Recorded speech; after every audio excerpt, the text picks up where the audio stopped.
A snarky teen challenge, a boomer to a guitar battle. What he didn't know, that boomer was John Lennon. Before we dive in, don't forget to like and follow for more powerful stories that will stay with you. Now let's begin. "Kid's got speed," muttered Hank Dawson, the shop owner, as he ran a frayed rag across the body of an old Fender gathering dust. But I don't hear a soul in it. The little music store sat on the corner of Main and Willow, wedged between a shuttered barber's and a florist still hawking carnations like it was stuck in 1972. The air carried a mix of worn timber fresh strings and the faint hum of amps that hadn't been cranked in years. Sunlight leaked through the front panes in crooked stripes, falling across a scuffed floor that groaned louder than it stood still. It was a sluggish Tuesday, quiet, like always. Then the bell over the door chimed not once, but 3 times inside a single minute. The first was a teenage boy, 16 or 17 maybe, hoodie half open with a faded band shirt peeking out, baseball cap flipped backward as if welded to his skull. He strutted in like he'd just won a trophy, went straight to the wall of electrics, yanked down the flashiest one, and plugged into an amp like the stage was his. He didn't just play, he put on a show. His hands blurred over the frets like he had something to prove. The amp hissed and crackled, groaning under the weight of every note. He tapped, he bent, he dove the whammy bar all sharp and loud, mugging with every lick like the guitar was tearing confessions out of him. 2 buddies followed phones up and rolling, one mouthing bros killing it like they'd just witnessed Eddie Van Halen reborn. The second arrival made no sound at all. An older man. Silver hair sleeves rolled, footsteps soft. A worn button-down jeans faded thin at the knees, shoes that had traveled but still had distance left. No case, no fuss. He moved straight to the acoustics, picked up a weathered dreadnought, sat quietly, and let a few chords drift out, gentle, steady, unpretentious. Then he heard the kid tearing through a solo. The teenager's finale screeched in a shrill wail as he yanked the whammy like it owed him rent. He let the note hang too long before killing it with a palm slap. He stepped back from the amp, nodding at himself, expecting fireworks. A couple polite claps, a cough somewhere, that was all. Still, he grinned. "Nobody plays like that anymore," he declared loud enough for the whole store. "That's real music, fast, sharp, spotless. None of that dusty old blues junk. That's ancient history. We've moved on, man." His eyes swept the room, then landed on the quiet older man still strumming gently. The boy squinted, lifted his pick and called out, "Yo, you actually playing over there or just putting that thing to sleep?" His friends snickered. He smirked and sauntered closer, guitar slung like a medal across his chest. "Know what that sounds like? Background noise for a retirement home." The old man didn't bite, just kept working the strings, calm eyes down. The teen folded his arms. "No offense," he said with the tone that always means the opposite, but that soft emotional stuff, nobody cares about that anymore. Silence met him. He pressed on. "You gotta attack it, man. Grab the neck and make it scream. Big sound. Big fire. Not lullabies." Another laugh from the corner. He wasn't finished. "Seriously, what even is that folk blues jazz?" He wrinkled his face. "Come on, man, that's dead. People want shredding, double-picking distortion solos that melt faces. That's how you make it real. You should try it sometime." At last, the old man looked up, said nothing, just looked. And in that single glance, there was no anger, no sting, only a calm that couldn't be rattled. From the drum section, Hank crossed his arms, eyebrows lifting just a hair. Then came the dare. "Tell you what," the teen grinned, already sure of the ending, "you and me. Solo showdown. I'll go first, you follow. Loser buys the winner a pack of strings." A ripple moved through the shop. One guy at the counter whispered, "He's really doing this." The old man drew a slow breath through his nose, not weary, not annoyed, just reflective. Then he gave the faintest nod. "All right," the teen said, bouncing on his heels. "Let's see what Grandpa's packing."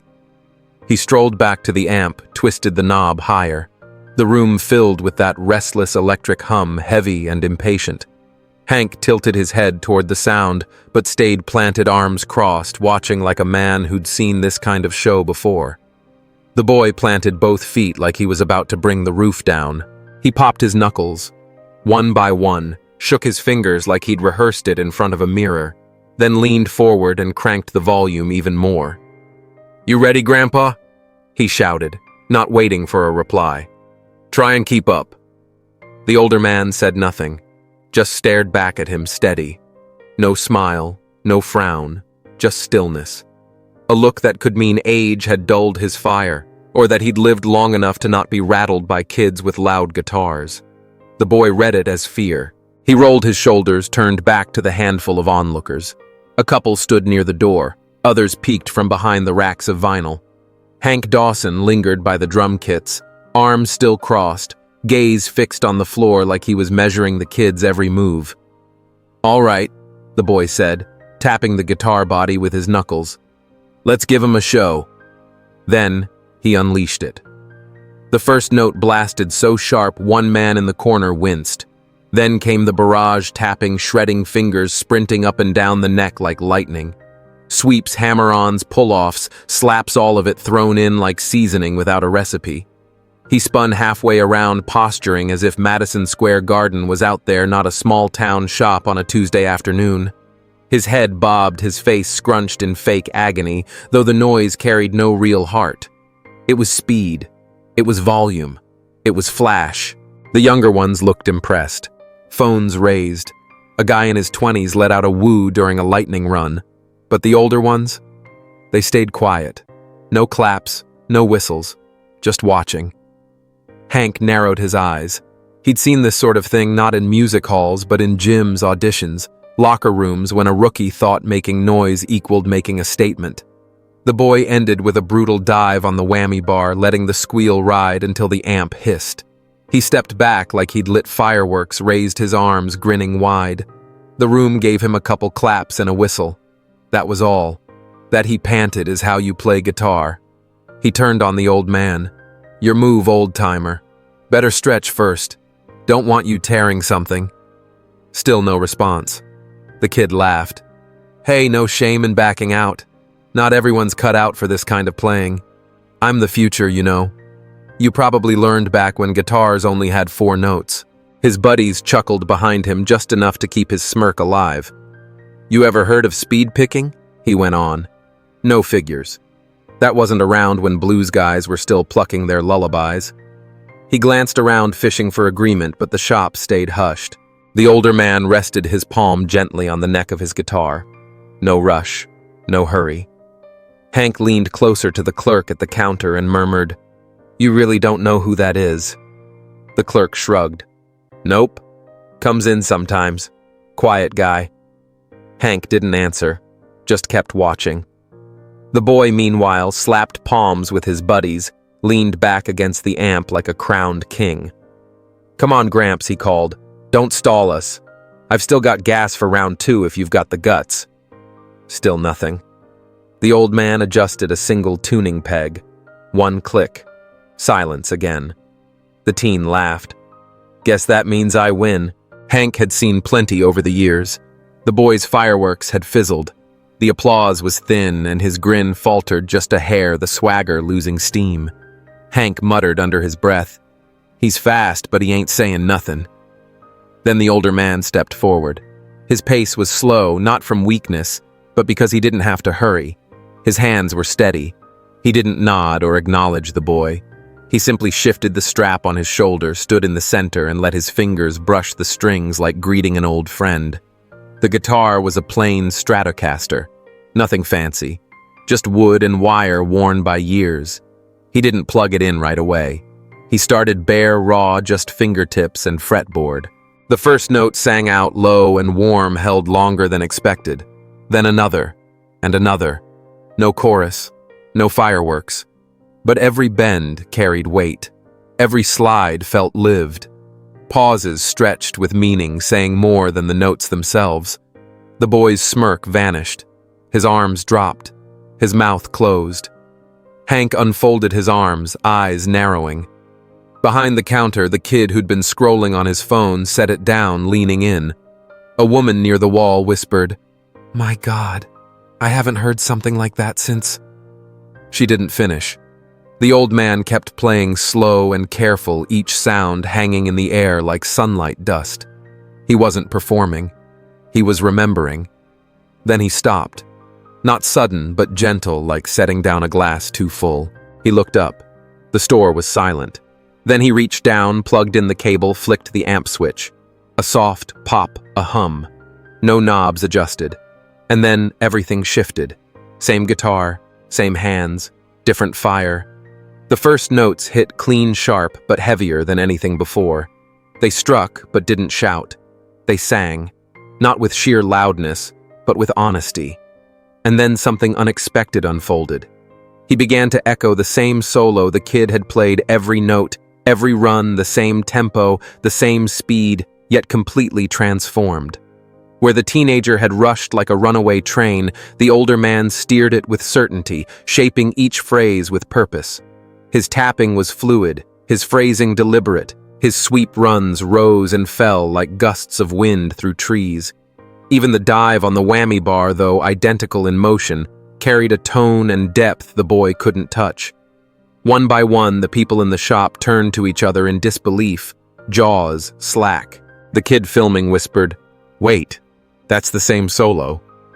"No, it isn't," muttered the man next to him. "That's what it's supposed to sound like."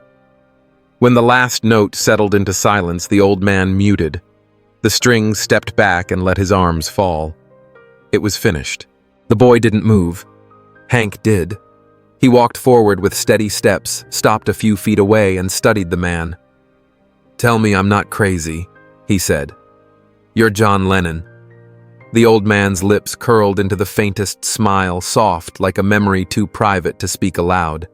He didn't confirm it. He didn't need to. Hank nodded, then turned on the boy. "Kid," he said, his tone steady but commanding, "you just went toe-to-toe with John Lennon, a man who helped change music forever, who wrote songs that moved nations, who stood on stage with the Beatles and turned music into something the whole world could believe in. He's not just a guitarist. He's a legend." The boy swallowed. His grin had vanished. His fingers still clung to his guitar, but they looked unsure now, as if they didn't trust themselves. The old man turned toward him, didn't step closer, only looked. Then he spoke, his voice quiet but steady. "You've got hands," he said. "Fast ones." The boy blinked. But Speed Lennon continued, "Only matters if you've got something to say." He let that truth hang in the air. "Your technique was sharp. Your fingers flawless.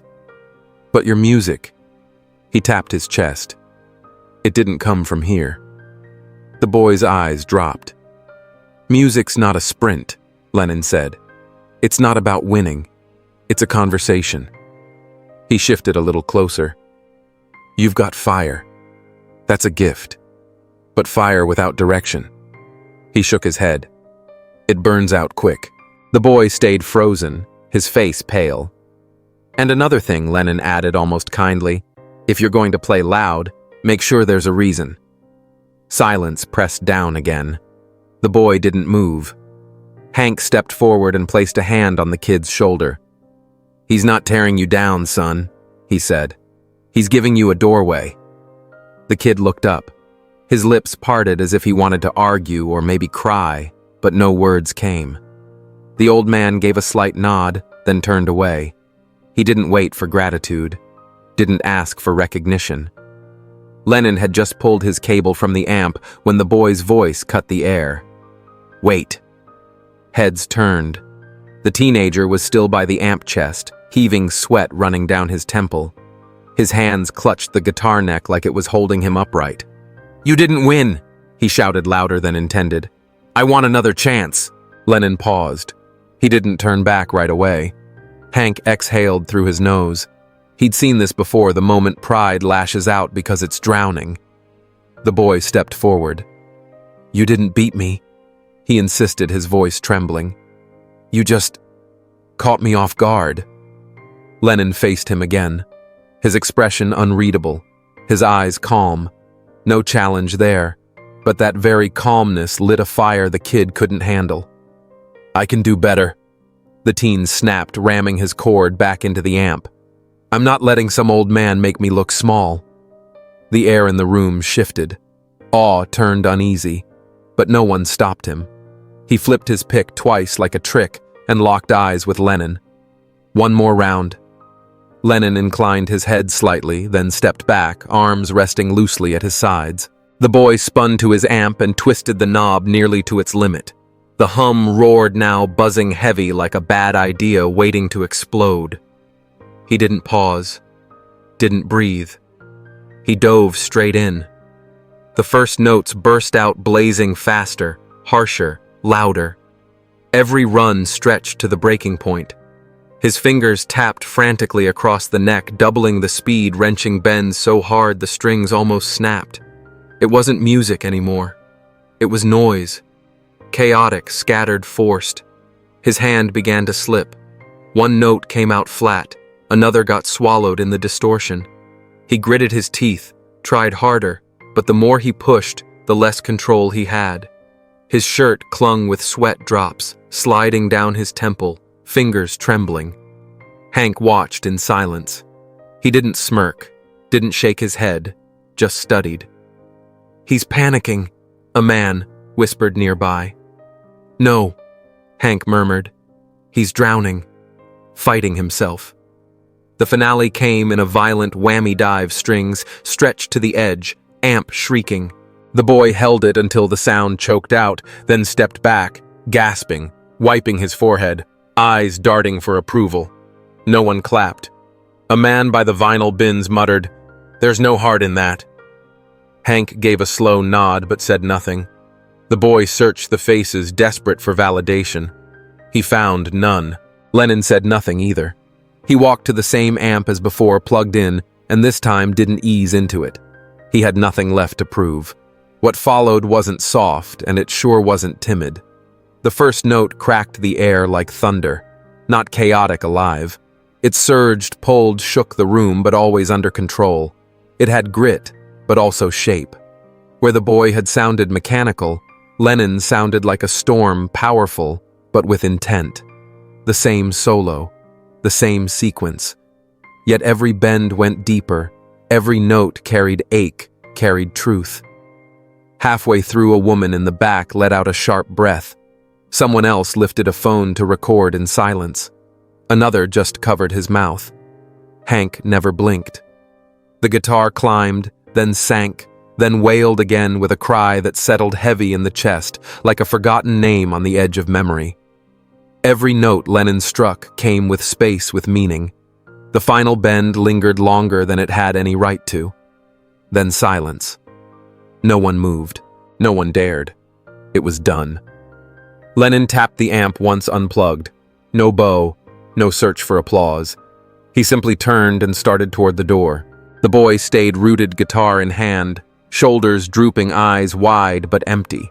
Hank walked to him, stood close, then asked, "You okay?" The boy didn't answer. Hank's gaze fell on the guitar. "That thing doesn't lie," he said. "It'll tell you the truth whether you want it or not." The kid swallowed hard, voice small when it finally came. "I thought I could beat him." Hank didn't laugh, didn't mock. He nodded. "You tried, but you were trying to beat him, not hear him." Silence hung again. At the door, Lennon paused, turned just enough to look back. "I meant what I told you," he said evenly. "You've got fast hands, but you've got to learn when to stop playing and start feeling." The boy's head lifted. Lennon's voice softened. "I wasn't trying to embarrass you. Just show you that music doesn't care how old you are or how quick your fingers move. It only cares if you mean it." He gave one final nod. The boy stood frozen, then slowly let go of the guitar neck. His shoulders dropped, pride leaking out, leaving him small, not broken, just young, raw. He set the guitar down carefully on the amp like it might shatter. Then he turned to Hank. The boy met his eyes, unsure what to say, but the question was clear without words. Hank read it instantly. "Son," he said gently, "ego moves fast. Real music takes its time. The boy lowered his gaze, jaw twitching once before settling. "Can I start over?" he whispered. Hank didn't respond right away, but another set of footsteps echoed across the wooden floor, steady, unhurried. The boy turned to see Lennon standing not 20 feet away, hands resting at his sides, looking him over. "If you're ready to listen," he said quietly, "then you can begin again." There was no edge in his tone, no judgment, just plain, patient truth. The boy nodded. "Can I try again?" he asked. Lennon's face barely shifted, but he gave a single nod, enough to let the weight of the moment rest. Hank Dawson patted the boy on the shoulder. "All right," he said. "This time don't play to impress anyone. Play to say something." The boy picked up the guitar once more. This time his fingers didn't stumble, but they didn't rush either. He sat on the bench, not like a performer, but like someone sinking into a quiet place they hadn't visited in years. He drew in a long breath, then started. The opening notes were simple, soft bends, gentle plucks. No racing, no flashy runs. Just a few notes spaced out enough to breathe, enough to feel. A woman near the acoustics turned toward the sound. A man at the counter put his phone down. No one clapped. No one spoke. The boy kept going, eyes closed now. He wasn't trying to prove a thing. He wasn't thinking about Hank or Lennon or the people watching. He was listening to the strings, to his own fingers, to something sitting deep inside his chest that had finally found a way out. When it ended, he let the last note fade. Then he opened his eyes, looked down at his hands, and exhaled like setting down a heavy load he'd carried too long. The guitar rested across his lap. No applause, just quiet. But the silence wasn't empty. It was full. From the corner, a man in his 60s, gray beard under a ball cap and flannel shirt, muttered, "He's learning." Lennon said nothing, but he gave a small nod, the kind of approval a teacher gives without needing words. Hank looked at Lennon, then at the boy. "Well," he asked, "feel better?" The boy nodded. "Yeah," he said. "Yeah, I do. No smile, not yet. But calm. Real calm." Lennon stepped forward slightly, caught his eye. "You've got time," he told him. "Don't rush it." The boy nodded again. That was enough. No sermon, no long speech, just music, silence, and the space between where learning takes root. Lennon let out a soft chuckle. "Timing's everything." The boy looked between them. "Thanks," he said. Hank raised a brow. "For what?" "For not walking away." Lennon didn't answer, but his eyes softened. He unplugged the Stratocaster, placed it gently back on the rack, gave one final nod toward the boy, and moved toward the door. Hank lingered a moment longer. The boy watched Lennon go, not just as a legend or rival anymore, but as a teacher, maybe even a mirror. At the door, Lennon paused, turned slightly. "Music doesn't need protecting," he said. "It knows who belongs." Then he pushed the door open and stepped into the fading afternoon light. The store stayed hushed. No one moved. Finally, the boy rose, set the guitar back on the bench as if it might break, and slid his hands into his pockets. Hank walked with him. "Don't worry," he said, "you'll forget half of this in a week." The boy frowned. Hank smiled. "But the way you felt just now, that'll stick. That's the part you won't lose." They reached the counter. The boy hesitated, glanced back at the guitars. "I'm coming back," he said. Hank nodded. "Good. But next time, come to learn, not to prove." The boy didn't argue. Didn't need to. They stood together for a moment in quiet. Then Hank said, "Now let's find that drum set I promised my grandson before he thinks I disappeared again." The boy gave a small laugh, the first real one all day. No tension. Just truth. Maybe even a beginning. It had been 3 weeks since that afternoon in the shop, but Ryan, the boy, still hadn't let go of it. He didn't want to. His ego had melted quickly. All that fire and noise he thought made him special had crumbled under the weight of something deeper. Not the kind of truth you hear, but the kind that presses into your chest and follows you into the night. Now, he played differently. Ryan sat at the edge of his bed, guitar in hand, knees drawn in bending a low G string slowly. No wild runs, no showmanship, just quiet pressure the way Lennon had played that day, as if the note wasn't just sound, but memory. He wasn't trying to shred. Not anymore. Not yet. Earbuds in he had. Imagine on repeat, not loud enough to block the world, just clear enough to stop his fingers at all the right pauses. The song hit different now, not only because it was Lennon's, but because of everything it didn't try to be. His room was still the tick of the metronome, the faint buzz of a desk fan, and the soft bend of strings. His wrist ached slightly, not from overplaying, but from paying attention. On the desk lay a photo, not even framed, just a 4x6 print from the drugstore. Ryan, Hank Dawson, and John Lennon stood outside the guitar shop. Lennon with a faint smile, Hank mid-laugh, and Ryan with a face full of gratitude and confusion that hadn't yet found a name. Beneath the photo, scrawled in black Sharpie, was something Lennon had said before he left. Don't just play the notes. Tell the story. That was what stuck. Every time Ryan picked up the guitar now, he asked himself, what story am I telling? It didn't always come clean. Some days he slipped, went too fast, reached too far. But when he caught himself, he stopped, breathed, began again. It was working. Slowly, but it was working. Then came the invitation. A random Tuesday, an email appeared. Subject line: You've been chosen to headline The Soul of Strings. At first, Ryan thought it was spam, but as he read, his eyes widened. His music had been circulating, covers, ballads, short clips. Enough people had noticed. One live video from a tiny Austin bar had struck the right chord. The organizers had been watching him for months. They didn't just want Ryan to play. They wanted him to open and close the whole show. A year later, under blinding stadium lights, he stood ready. The place was packed, sold out, thousands in every seat. LED screens glowed from every wall, haze from smoke machines curled through the beams of light, turning it all into something dreamlike. Ryan stood behind the curtain, eyes shut, guitar strapped across his chest. His hands were steady, not cold, not sweaty, just ready. Up in the VIP section, John Lennon adjusted his coat collar and scanned the massive crowd. This place is enormous, he muttered. Hank Dawson, sitting beside him with a flimsy plastic cup of soda, nodded. Didn't think they built him this big anymore.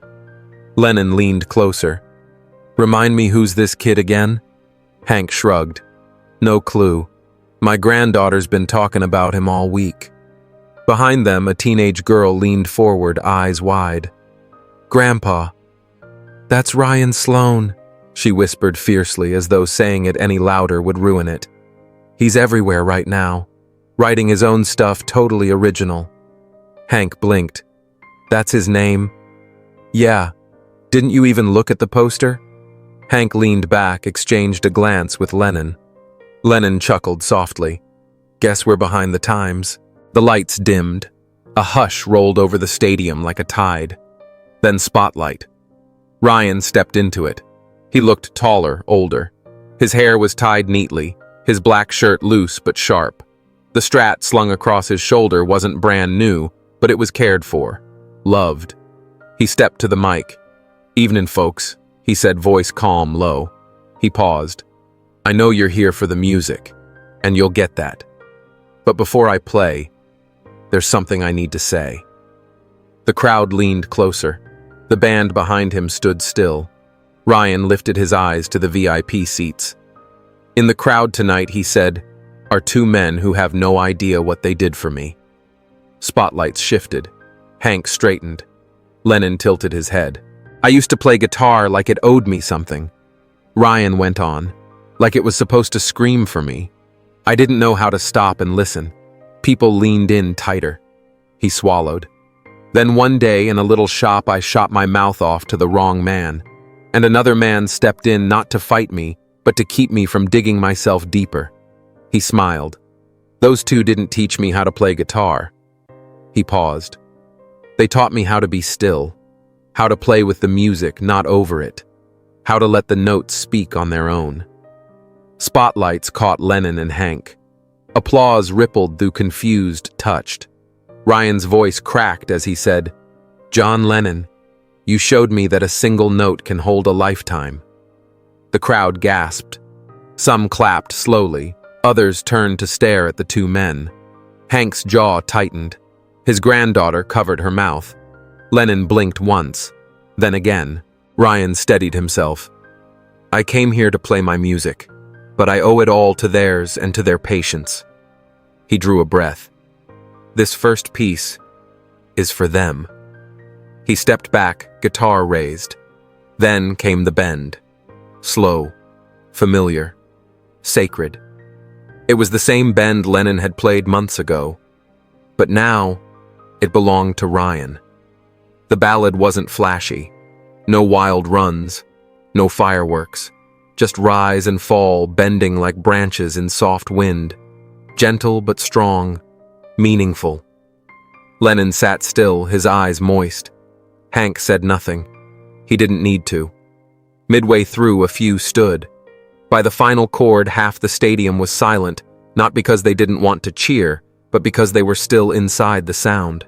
Ryan set his guitar down, carefully stepped back to the mic. "I don't just play the notes anymore," he said. "I tell the story." He paused. "And tonight, I told it to the first two people who ever listened." The crowd erupted. Lennon glanced at Hank. "That's the kid," he murmured. Hank shook his head, a small smile tugging his lips. Knew it the minute he stopped trying to be loud.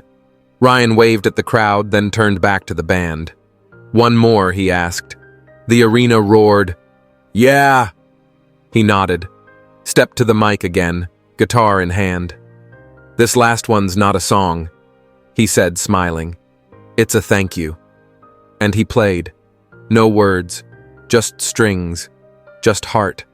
The kind of music that lingers even after the sound fades.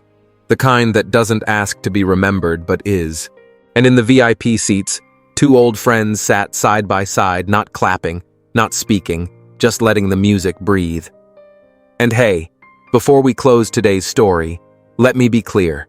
None of this is real. Ryan Sloan, the guitar shop showdown, that quiet afternoon with Lennon and Hank Dawson. All made up. But the truth inside it, that's real. This story may be fiction, but it carries real weight.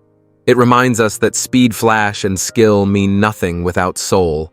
That music, like life, isn't about proving yourself louder or faster. It's about listening, feeling, growing. Ryan. That cocky, loud kid could have stayed stuck in ego, but he got humbled. And what's stronger than talent, humility. The moment he chose to learn instead of compete, that's when he became an artist. Lennon never raised his voice. They just stood steady and let wisdom do its work. That's a lesson for all of us, no matter our age, no matter what we do. This story isn't just about music.